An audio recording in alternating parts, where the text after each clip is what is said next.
உங்கள் வாழ்க்கையில் உங்களுக்கு முக்கியமான உறவு, ரொம்ப நெருக்கமாக உங்களுக்கு ரொம்ப ரொம்ப பிடிச்ச ஒரு உறவு உங்களை விட்டு இப்போ பிரிஞ்சு போயிடுச்சு அப்படின்னா, உங்களோட மனநிலைமை எந்த அளவுக்கு இருக்கும்னா, நம்மளோட மனசு ஃபுல்லாகவே நொறுங்கி போச்சு.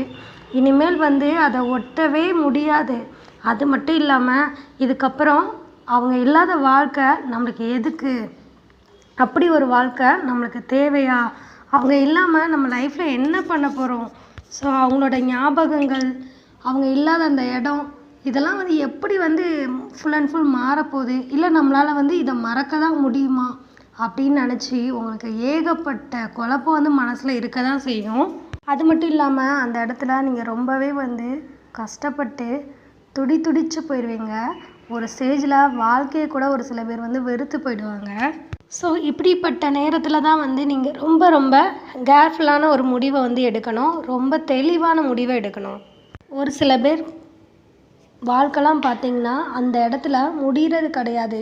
அந்த இடத்துல தான் அவங்களோட வாழ்க்கையே நியூவாக ஸ்டார்ட் ஆகும் அப்படின்றது தான் நிதர்சனமான உண்மை. உங்களுக்கு எப்படியாப்பட்ட முக்கியமான உறவு உங்களை விட்டு பிரிஞ்சு போயிருந்தாலும் இதுவும் ஒரு காரணம்தான். ஒருவேளை உங்கள் வாழ்க்கை இதுக்கப்புறம் தெளிவாக ஆகணும் அப்படின்றதுக்காக கூட உங்களோட வாழ்க்கையில் இந்த மாதிரிலாம் உங்களோட விதி விளையாடிருக்கலாம் அப்படின்னு நினச்சி நீங்கள் இந்த யதார்த்தத்தை உணர்ந்துக்கணும். அது மட்டும் இல்லாமல், நீங்கள் யார் ஒருத்தங்களுக்காக உருகி இந்த உலகமே அவங்க மட்டும்தான் அப்படின்னு நம்பி இருக்கீங்களோ, அப்படியாப்பட்ட உறவு தான் வேற ஒரு உறவுக்காக உங்களையே உதாசீனப்படுத்தி ஒரு ஸ்டேஜில் விட்டுட்டு போயிடுவாங்க. அதுவும் இல்லாமல் உங்களோட முகத்துக்கு நேரையே அவங்க தான் முக்கியம் அப்படின்னு சொல்லிட்டு போயிடுவாங்க. ஸோ அந்த மாதிரி சுச்சுவேஷனை உங்களுக்கு கடந்து வர்றதுக்கு ரொம்ப கஷ்டமாக தான் இருக்கும். ஆனால் அந்த இடத்துல தான் உங்களுக்கு புரிய வரும், அவங்க இவ்வளோ நாள் உங்கள் மேலே உண்மையான அன்பு இருக்கிற மாதிரி நடித்து வேஷம் மட்டும்தான் போட்டிருக்காங்க. நீங்கள் தான் அந்த இடத்துல அவங்கள நம்பி ஒரு கோமாளி மாதிரியே இருந்திருக்கீங்க. ஸோ அவங்க நினைக்கிறதுக்கு ஏற்ற மாதிரிலாம் ரியாக்ட் பண்ணிட்டு இருந்திருக்கீங்க அப்படின்றது.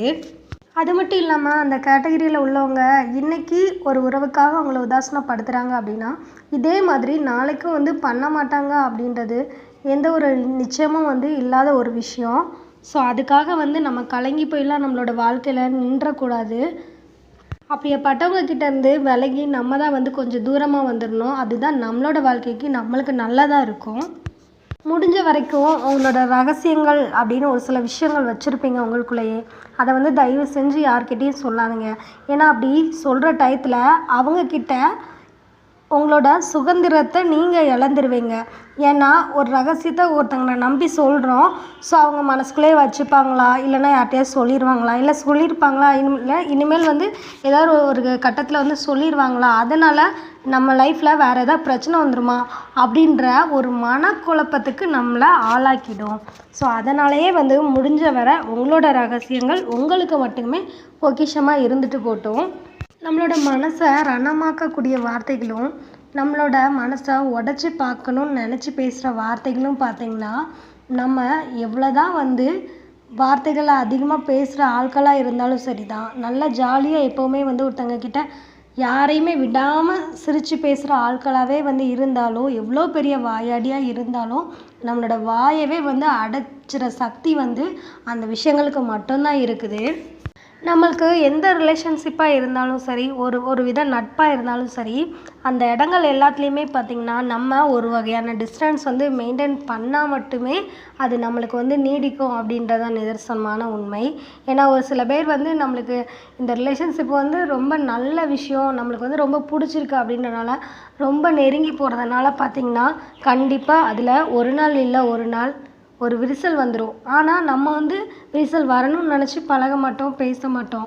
இன்னமும் அந்த நெருக்கம் அதிகரிக்கும் அப்படின்னு நம்ம தப்பாக எடை போட்டு நடக்கிற விதங்கள் எல்லாமே ஒரு நேரத்தில் தப்பாக போயிடுது நம்மளோட வாழ்க்கையில்.